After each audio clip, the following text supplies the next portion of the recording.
We'll just go with that. And if, like I said, if it's wrong, then I get to blame you.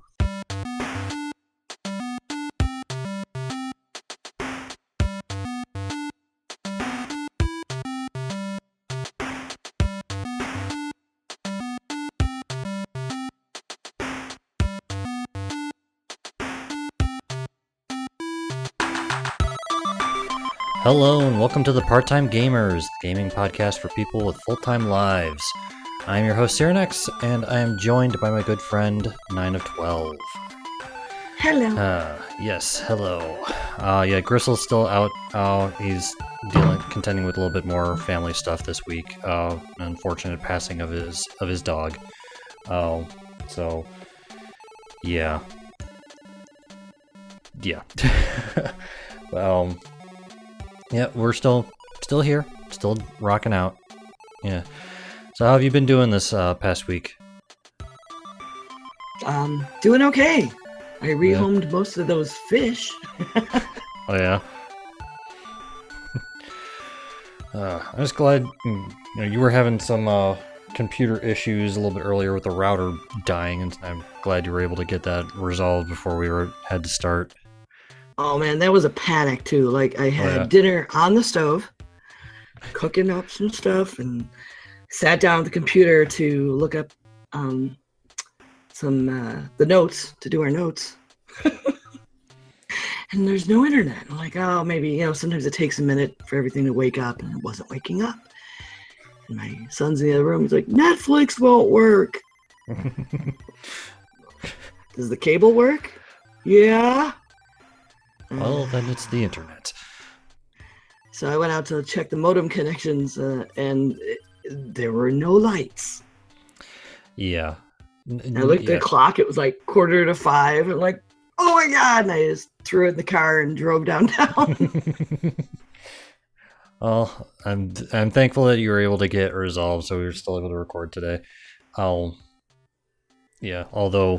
I'm lacking in the show note department, so we'll be winging it. Stop fixing my spelling errors in the show notes. The red underline annoys me. Yeah, shows you how often I actually use spell check on this thing. Anyway, so yeah, things have just been. I've been sleep deprived this week. I've had some early mornings, late nights, and coffee doesn't work on me anymore, which kind of sucks. But still here, still rocking out. Yeah, I don't think there's been any form of caffeine that's actually worked on me for years now. So there's like nothing I can take to actually wake up.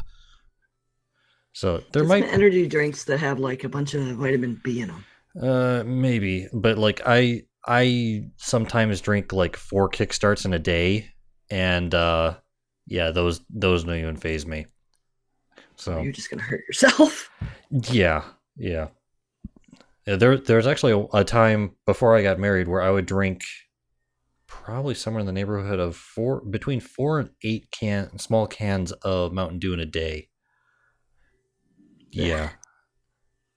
The sad thing is I could probably still do that before I go to sleep and still sleep more or less fine. When I was young, we had Jolt Cola. Yeah, I still remember that too. So that and Surge, which they actually just recently brought back, which strangely enough actually has less caffeine in it than Mountain Dew. Whatever. Yeah, and then coffee apparently. So yeah, coffee has a crap ton of caffeine in it, but still doesn't affect me. Yeah. All right, but let's go ahead and jump into our water cooler talk. So what article did you bring here for us today? Well, I read today that Microsoft is going to bring self-service refunds on board, kind of like Steam has, where you can try a game when you download it on your Xbox or whatever, and on Win 10. And if you've played it, under 2 hours and you're, fairly reasonably quick about it, you can get a refund. Yeah. I looked at it earlier, and yeah, that was the first thing that came to mind was, Steam's been doing this for like a year now. This is not a new thing. Although it's still really nice the fact that they're taking that same model to different platforms. I think that's a really good idea, really good thing for Microsoft to do. Yeah, I mean, it made sense earlier for Steam because Steam was solely digital content. But, the Xbox people still go buy discs and things like that. They're kind of newer to the DLC market, and so Yeah. it just took them a little longer to get on board with this. Yeah. And I like thinking about like the requirements for it, it's not really that unreasonable either. I mean, you have to like it has to be within the first 2 weeks and you have to play less than 2 hours. So it's still enough time to get an impression on the game whether or not you actually want to keep it. And if that's not the case, still being able to return it like that is really cool.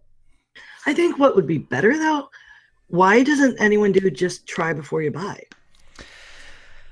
Uh, because that's probably like you would probably have to have some sort of limit on it. There's probably a lot more coding involved, and it'd probably be more on the developers side than the console side to like try to come up with that. Hmm, I suppose. I mean, it seems like it would be a fairly easy stop your access to it. I guess it depends on how much of the game content was actually downloaded.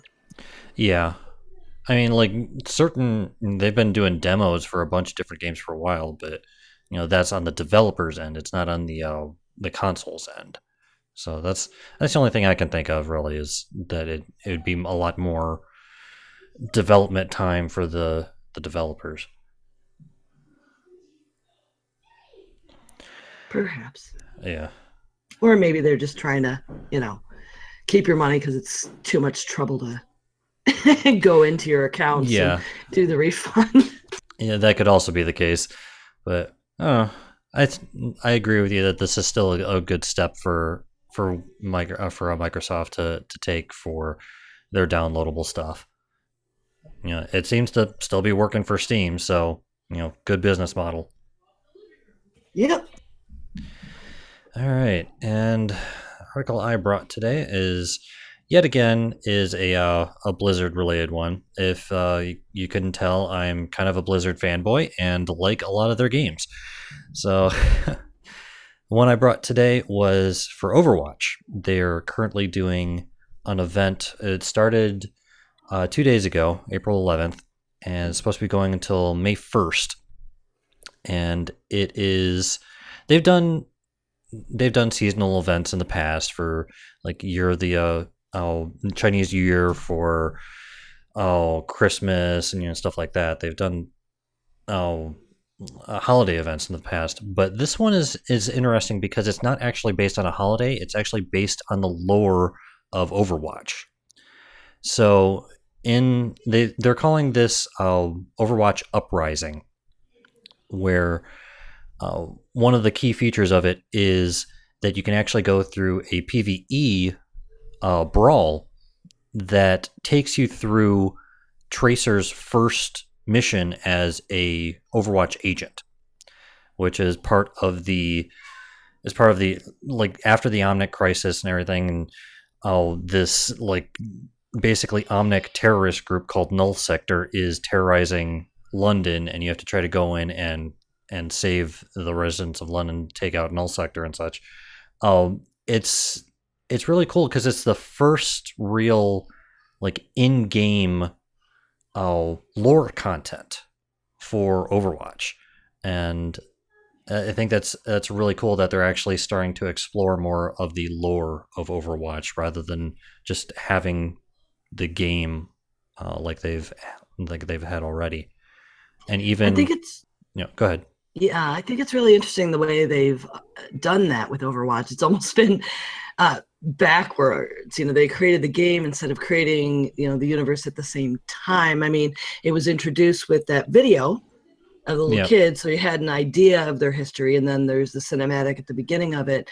But now they're, the comics and now in-game content and the little short films, they've been just building this world out. yeah.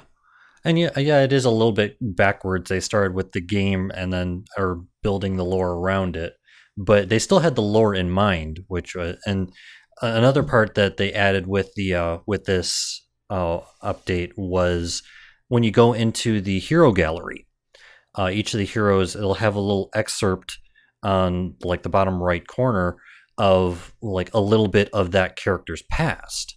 So it's giving a little bit more lore content for each of the individual characters as well, which is kind of cool. And I really hope that they keep some sort of mode like this brawl, because I really like the PvE content.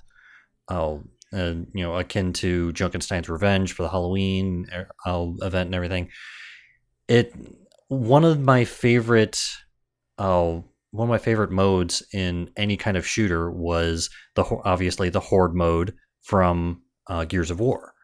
When they released that, that was such a huge thing that so many shooters after that have tried to replicate their own version of it. And I think this was a very faithful and very, very fun and mode that they added to Overwatch for this event. Was that the Uprising content? Yeah, it's pretty neat to be able to kind of travel back in time, too. Yeah. And it also was cool the fact that they had in mind to make two different versions of it. They have the like lore accurate version where you're restricted to only 4 characters, which were Tracer, Mercy, Torbjorn, and Reinhardt. And then they have a non-lore version where you're still going through the same content, but you can play as any character, which I think was really cool that they differentiated between those two modes. Right on. Now I want to go watch that movie, the robot movie again. Which one? It's the robot, with the bird. With the bird. That's the robot with the bird. What's his name? Oh, Bastion? Yes, Bastion. Yeah. Okay. I love the Bastion movie, and it's like this portrayal of PTSD. Yeah, robot really PTSD. Amazing. Yeah. Well, so yeah, that's, like I said, that's supposed to be going on until the 1st, and they added a bunch of new skins and stuff like that, which some of them actually kind of look a little bit boring, but some of them actually look really good. Yeah. So I've been playing that a lot lately too. All right. But anyway, time for us to get back to work. And the game we're talking about this week is kind of a classic for my friends and I over on our side of town. It's Eldritch Horror, which is a board game designed by Corey. I already forgot how we were supposed to pronounce his name. Oh, yeah, Kanichka. Okay, Corey Kanichka and Nikki Valens, and it is published by Fantasy Flight Games. It currently, I checked yesterday, currently you can find it on Amazon for $56.89. It's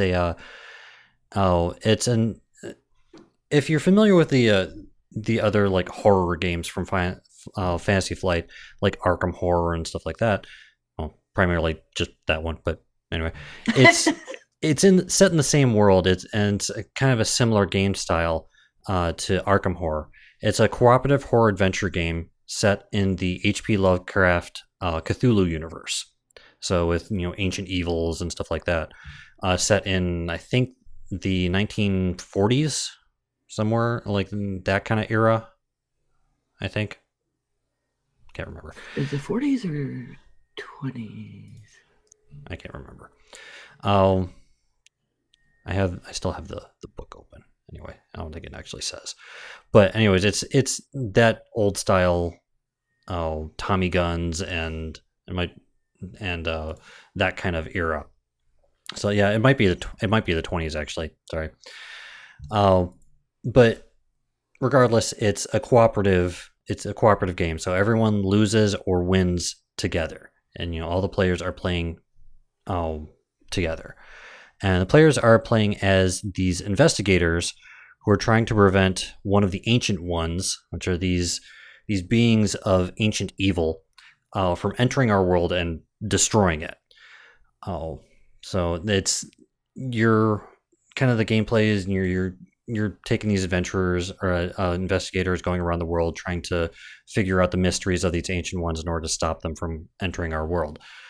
And in my experience, one of the hardest things about this game, well, not necessarily the hardest, but the most time-consuming thing is just the setup. Because there are... I was going to say the exact same thing. Yeah, there's quite a bit of setup to this game. But honestly, once you get past that, everything else, all the players' turns and everything actually run pretty smoothly. Because it's all very, very same kind of phases. You go through the same types of actions and stuff like that. And basically, for the most of the game, you're just reading off these cards and just doing what the cards say. So there's a lot. Once you actually get past the setup, it's pretty easy to play the game.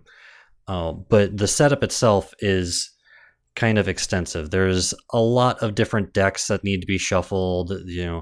Need to have different. Need to have all the tokens set up. Need to choose your investigators and put them in their starting position. Everything. Get all their starting possessions, their health, and their sanity. Then you need to determine the Ancient One, which in the base game there's only 4. There's only 4 Ancient Ones, and you have to choose which one, and that determines the core gameplay of the game, because each Ancient One alters the game style in subtle ways, and sometimes not so subtle ways. But after you determine the Ancient One, Yep, go ahead. So it's a different setup every time you play, because depending on the Ancient One, you have to build some of those decks. Yes. Yeah, I'm going to get that in just a second, but yeah, I'm just going through step by step, but yeah. Right. But yeah, the Ancient One does determine some of the different decks that you have to play with, which again makes each one of them play a little bit differently, which is nice. After you determine the Ancient One, you have to get all the monsters into a little thing, a container that you can shake up and randomize the monsters, pull from that, and then you have to go through all of the different decks, of which there are many. There are encounter decks for different locations. There's an expedition deck. There's an other worlds deck, encounter deck. There's a mystery deck. There's a mythos deck. There's just a lot of cards and stuff that you have to organize and shuffle through, and all of them are for different things. But yeah, so you choose, like, the research encounter deck is dependent on which Ancient One you've chosen. The mystery deck is also part of that Ancient One, and so on and so forth. After that, you have to build what's called the mythos deck, which after everyone's turn, you flip over a card from the mythos deck, and it just adds complications to the game. So yeah, those can be either very devastating or sometimes potentially helpful, which is nice as well. And then after you get all the decks situated and everything, then you start doing all of the actual starting effects. So that's where you determine the number or determine the starting place for the Doom token, which we'll get to the importance of that in a minute. I'll place Omen tokens. You place the Omen token on one of the symbols. It's a green comet symbol, so on and so forth. You get just everything set up. There's the book pretty well describes how to get everything set up. But just know that it will take a little bit of time just to set everything up. But once you actually get everything set up, it flows pretty well. So once you have all that set up, then you can actually start playing the game. You choose which player is going to be playing first. Actually, before I forget, one other thing that's important about the Mythos deck is how the Mythos deck is built is kind of unique. Because depending on the ancient one, they have there's 3 different stages to the Mythos deck according to the whichever ancient one you are playing against. And there are 3 different colors. There's yellow, green, and blue cards for the Mythos deck. And what you do is you basically make 3 different decks for the Mythos deck. Each one has different numbers of each of those cards that have different kind of difficulties to what they are. So it makes it so that there's a little bit of a ramp up in difficulty as you continue on. Once you have those 3 different stages shuffled up, you actually just stack them on top of each other, so each stage is randomized, but when you go to the next stage is not randomized, which I think is kind of an interesting way of doing it. So it does have that kind of progressive difficulty or shifts in that difficulty as you continue, which I think was actually kind of unique on how they did that. Took a lot of design. Definitely. And believe it or not, this is actually significantly smoother in both setup and gameplay than Arkham Horror. Arkham Horror there's a lot of things to set up, but there's also a lot of just complicated rules to memorize. In this one, they really streamlined it. But even so, it still takes a little getting used to. It takes a little bit of memorization. But yeah. But once that's just all setting the game up. Once you get past that and actually are able to start playing it, like I said, you choose which player goes first, and the game goes on in 3 different phases. There's the action phase, where each of the investigators are able to perform 2 different actions. And they have to be 2 different actions. You can only perform an action once during a round, but you can perform up to 2. And that includes traveling, resting at a location, trading with other investigators. You can get a ship or a train ticket, which is preparing for travel, which allows you to move further later on. You can acquire assets, which are weapons, books, tomes, stuff like that, occasionally spells. And also each character, certain characters have what are called component actions, which are just actions that they take as being part of their character. So you're able to take 2 of those actions per turn, and then after that, you have your encounter phase. And each location might have multiple different encounters that you can take. The most common of which is just a location encounter. For that, you take a card associated with the location you're at, read what it says, and just follow the instructions on the card. A lot of times it'll be some sort of you have to roll dice you have to pass a test in order to succeed, and if you fail, you get some sort of negative penalty or whatnot. But it's all pretty self-explanatory on the card itself. And actually, before I forget, now that I've brought it up, each of the investigators have, I believe it's 5 different skills. Yes.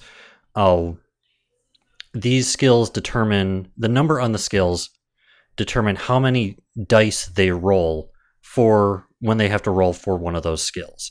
So say, for example, someone has to roll a lore skill, which is one of the skills they have, and they have a 3 to that skill. Well, then they can roll 3 6-sided dice for that skill, and any of the dice that show up as a 5 or 6 is considered a success. So that's primarily what you're looking for when you're rolling dice, is you're looking for 5s and 6s. That's a success. And so it's just the more dice you have, the more likely you're able to get more successes. And that's pretty much where the randomizing element of the game is with the dice rolls. But going back to the encounters, you'll have most common, which is the location encounters, which, like I said, you just read what it says on the card, just follow the instructions. But there's also token encounters. So, like, for example, if there's a clue token on the location you're at, you do one of the research encounter cards and, again, just go through the instructions on that. And if you succeed at that, you're able to pick up the clue token and you can use those for different effects later on. There's also gates, which are same thing. You just use the Otherworld Encounter deck, go through the instructions. If you succeed at that, you're able to close the gate, which is beneficial because then fewer monsters are going to be coming out and all that jazz. There's also expeditions, which just give you different other resources, and so on and so forth. So there's a couple different kinds of encounters you can go through. And one thing that's nice is if there's multiple on one location, for the most part, you can choose which one you want to do. So say, for example, you're on a location that has a gate, but you don't want to have to deal with that gate yet. You can just do a regular location encounter and do the gate later on. The only one that's different is a combat encounter. For combat encounters, you have to do at least one combat encounter with a monster if there's a monster in the same space. If you succeed at that, you can then do another encounter. That's the only occasion where you're able to do more than one. But you do the encounters, and then lastly, you do the Mythos phase, which is you flip over the Mythos card and follow the instructions. There's a couple different effects that it could have, like advancing the Omen, which is one of the little indicators on one of the corners of the board. You can spawn gates, you can spawn clue tokens, so on and so forth. So again, a lot of it is just following the instructions on the cards, which makes it a lot more streamlined than Arkham Horror. And it actually gives it kind of a narrative too, which is nice. It's reading heavy, but that's because it's very story heavy. Yeah, I mean it's not quite as story heavy as Mansion of Madness, which is I think also a Fantasy Flight game and set in the same universe, but it's much more story driven than like Arkham Horror. And you don't have to have like a GM to run it like you do with Mansions. Yeah, which is nice as well. But basically, you're going through all these things, and the goal of the game is to complete 3 mysteries from whatever ancient one you have, whatever ancient one you're facing. Once you complete a mystery, you're able to flip that over, start the next one, and if you're able to complete those 3 mysteries, you prevent the ancient one from entering our world and win the game. But there are much more ways of losing the game. One is if the doom tracker goes to 0, the ancient one awakens, and which isn't necessarily automatically a loss. 3 of the ancient ones you're able to actually fight once they enter the world and still have a chance to beat them, which is nice. And I have played a game where that's happened. We've had Cthulhu enter the world, and one of the character that Adam was playing literally beat him to death and in the middle of the ocean, which was a bit ridiculous. But this lone fisherman, this lone sailor is just out in the middle of the ocean and literally punches Cthulhu to death. It happens, but yeah. But it's not necessarily an automatic loss if that happens. It is an automatic loss if all investigators are killed, if the Mythos deck runs out. So if there's no longer any Mythos cards to draw, you don't run out of time and you can't win then. There's also a card effect that causes investigators to lose the game. Most of them are rumor cards, which is one of the types of Mythos cards. But it's really interesting, again, because these games don't play the same no matter how many times you play them. Even if you're playing 2 games with the exact same ancient one, they all play differently because you could potentially get different mysteries. And even if you get the same mysteries, you can get them in different order because you shuffle there's 4 mystery cards per ancient one, and you're only using 3. So this game has a lot of replay value. which is another big draw for this game. Oh, and it does have that, that story-driven element, but not so excessively so that you needed someone to run the game for you. It runs itself, which is nice. But I just, in general, feel that this game it's one of the games that I definitely like to play. It's one of those like pandemic-like games. So Yeah, I guess it's like Pandemic in that it's cooperative. I think it's interesting and worth noting that, like, even if you die, you can become you can pick up another, like, next turn you can be a different character and keep going, and people can go grab your stuff when you die. Yeah, although technically I don't think you're actually supposed to. It's in the rules. Well, unlimited players do not select a new investigator to control and can no longer participate in the game. Where's the thing I read? It's on the last page. Like, one of the things that can happen is if your investigator is defeated, they can actually become a token encounter for someone else. Oh, that's neat. I said, let's see, defeated investigators. Okay, so actually, it looks like defeated investigators can come back, but that's what it was.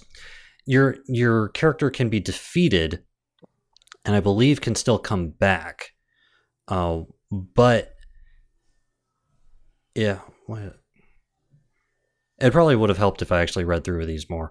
But that's what it is. Okay, so a defeated investigator can choose another investigator and restart. Though the differentiation is, if the Ancient One awakens, if anyone's defeated, they are eliminated and you cannot come back. That's what the difference is. That's what I was reading. So, okay. Yeah, once the Ancient One awakens, the game just in general gets a lot more difficult, and you're very likely to lose. Again, it's not an automatic loss, but it makes the game a lot more difficult. And that's just another element of it, that if you're defeated when the Ancient One awakens, you can't come back. The player can't come back and see. I don't. Yeah. Do you see what I'm seeing though? In choosing a new investigator. Yes, but that's before the Ancient One awakens. Okay. Yeah, that's the right. So when you're still playing. Yeah. So you were correct. I was just clarifying it as well. But it's also interesting because even after an investigator is defeated, like I said, they can actually become a token encounter for someone else. So they can, like, pick up they actually, on the back of their card, they have the rules for their encounter on the back of that. So you can get their possessions and stuff like that and all that jazz. So I like that dynamic. I mean, especially you've got a bunch of people and you're playing a game that takes a couple hours like this. It sucks to die and then just have to sit there. So that you can kind of jump back in and participate is, I think, good for this length of game. Yeah, definitely. And we've actually had a couple games where that's happened, where one of us has gotten killed off for whatever reason, is jumped in as another character. Again, it's just like you said, it's nice in these games that take multiple hours to play, and of which it says like up to 2 hours or 240 minutes, so up to 4 hours. Yeah. So this game will take a little while to get through. But it has a lot of randomized elements, so it has a lot of good replay value and stuff, and you never know exactly what's going to happen. But you can still have some good tactics, and you're cooperating with your friends. So you're all trying to achieve the same goal, which I really do like these more cooperative games like this and Pandemic. So it's just there's something to be said about competing, but it's also really nice to have these cooperative games and just good party games. Oh, absolutely. And I would want, like, my preference would be to be playing with a group of people who has a little more gaming experience for the sake of the long setup and potentially long learning curve, because it's like a 3-phase turn. If you've got people that understand that part of the dynamic, I think it would save a lot of time on getting going. Yeah, definitely.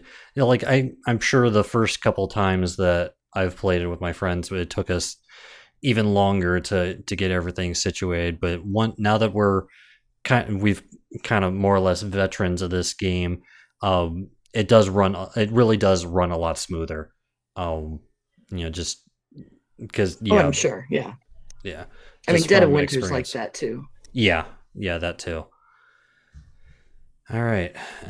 Was there anything else you wanted to make note of before we move on?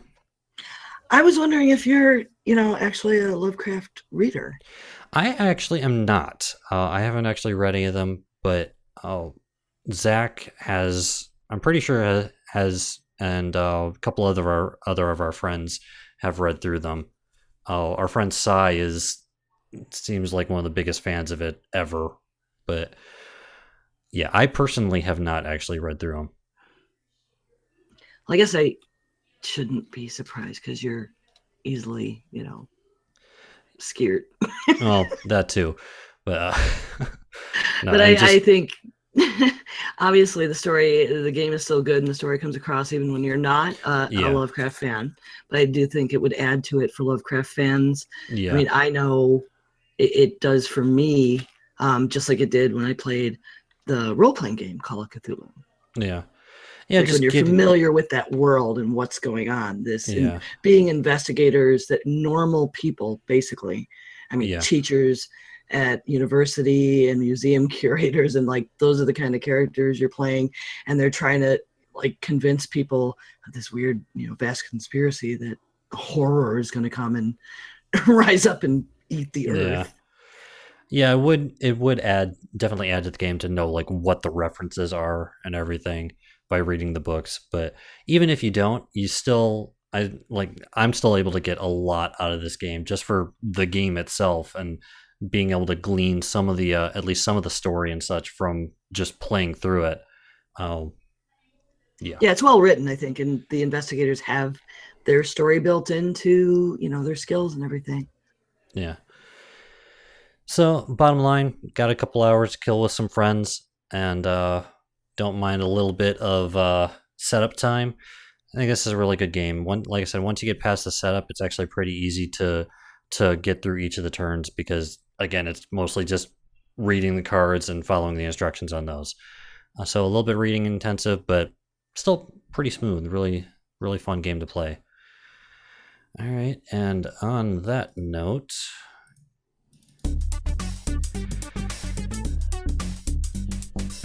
And with this one, I'm going a little bit easy to a certain degree. All of the answers are able to be found in the rulebook. So there's nothing like I'm not going to ask you like what is, this random card's effect or anything like that. It's all of the answers are going to be in the rulebook. Granted, they might not necessarily be easy to find in the rulebook, but they're all in there. Is it an open book test? Can I keep it open? No, you can't. Darn. Because that would make it way too easy. Okay. All right. So, you know the rules. Agree with, yourself, and we'll go from there. It'll be really nice to have two co-hosts again. Anyway, question number 1. How many investigators are shown on the cover of the rulebook? Is it A, 2, B, 3, C, 4, or D, 4? It's supposed to be 5. Why'd I write 4? 5. There we go. D5. You're obsessed with the D4 for some reason.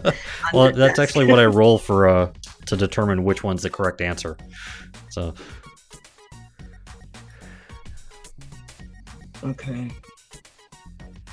It's not a trick question, right? There's not different versions of the rule book. Nope. This the same PDF that you looked at as well. How many investigators are on the cover of it?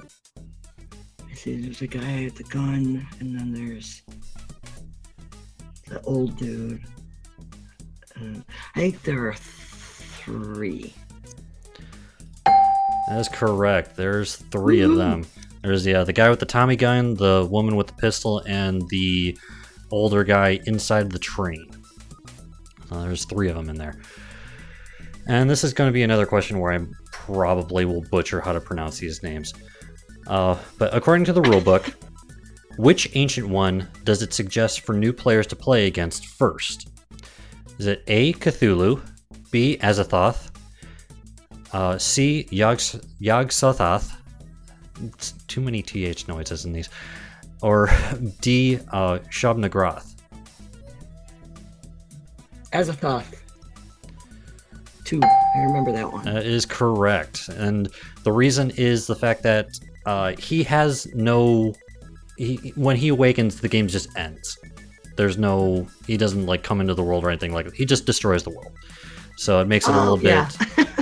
I wondered, because knowing the lore a bit, when I saw the name, that's when I remembered. I was like, holy crap, that's supposed to be the easy one? What?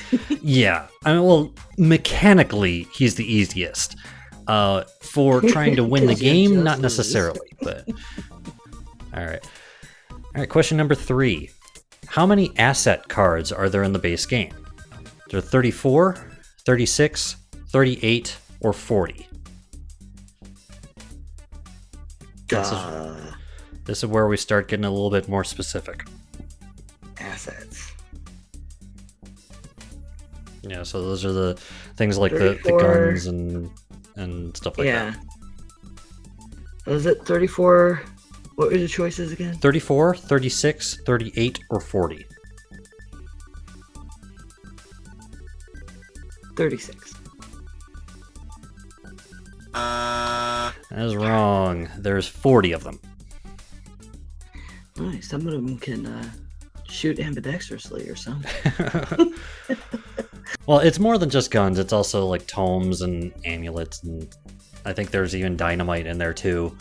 Oh, so there's quite a bit of different assets. And I think also... I was just trying to use like the number of investigators to figure it out and failed. Alright, question number 4. What condition card is the only one that's shown in the rule book? Is it A, debt, B, broken leg, C, dark pact, or D, concussion? It's another one of the... I have no idea. Yeah, this one you might have... Go ahead. I'll say dark pact for flavor. That is incorrect. It is debt. When you're looking at the page that shows all the different kinds of cards and stuff, and the ones that it shows the condition deck, that's the one that's on top, is the debt card. All right. Okay. Question What's number the effect 5. of that? Can you like not buy the train tickets when you're in town? Oh no, when you're in debt, I think it's something like you've taken out a loan, and that's what gives you the condition. And then it's like when the reckoning effect happens or whatever, you flip over the card and you have to follow that instruction. Sometimes it's like you have to give them all your money, or sometimes it's like I think it might even be like they break your legs or something like that. Gotcha. So, and that's another thing that's kind of cool about this game is the fact that the cards, certain like the spells, the conditions, and all this stuff are double-sided. So whenever a certain effect takes place, you flip it over and follow the instructions of that. And there's different ones of those too. So like certain debt cards have different effects, which I think is really cool that they added that too, and just add a little bit more flavor to it. Okay, last question for you. Which investigator is used for the action phase example in the rulebook? So the little examples that they show, this is the one that's the action phase example on there. And they use one specific investigator. Is it A, Lily Chen, B, Jim Culver, C, Lola Hayes, or D. Silas Marsh? Oh, shoot. I remember specifically reading about two of them, but where? Yeah, two of them are more prominent than the other two. I'll say Lily Chen. That is incorrect. It is Silas Marsh. Silas, yeah. Yep. All of them are present in the rule book. Lily Chen, I think, was I don't know what example. She is one of the examples, but not the action phase example.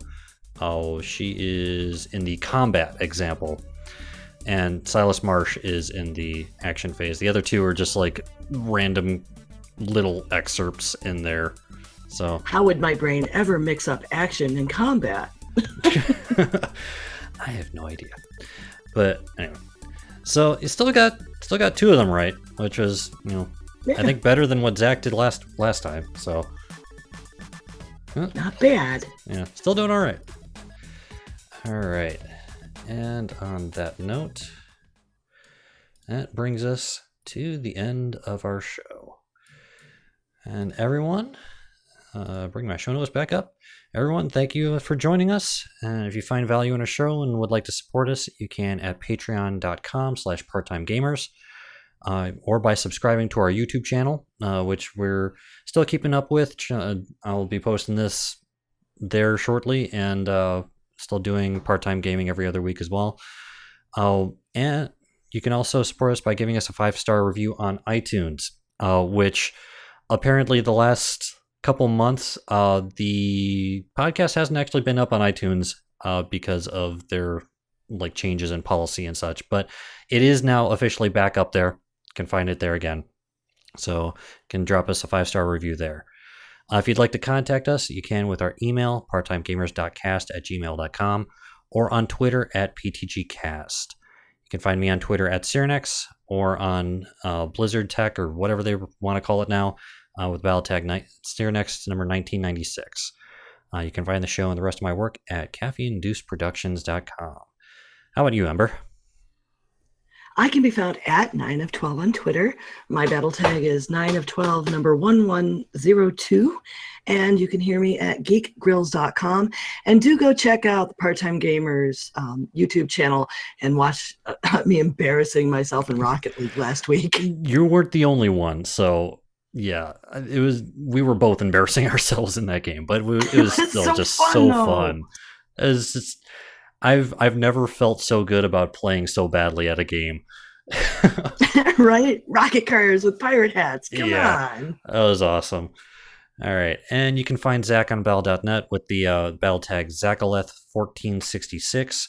And I believe I don't have it on this one, but I believe you can also find him occasionally streaming on Twitch. I believe it's Gristle Java. And everyone, until next time, we are the Part-Time Gamers clocking out.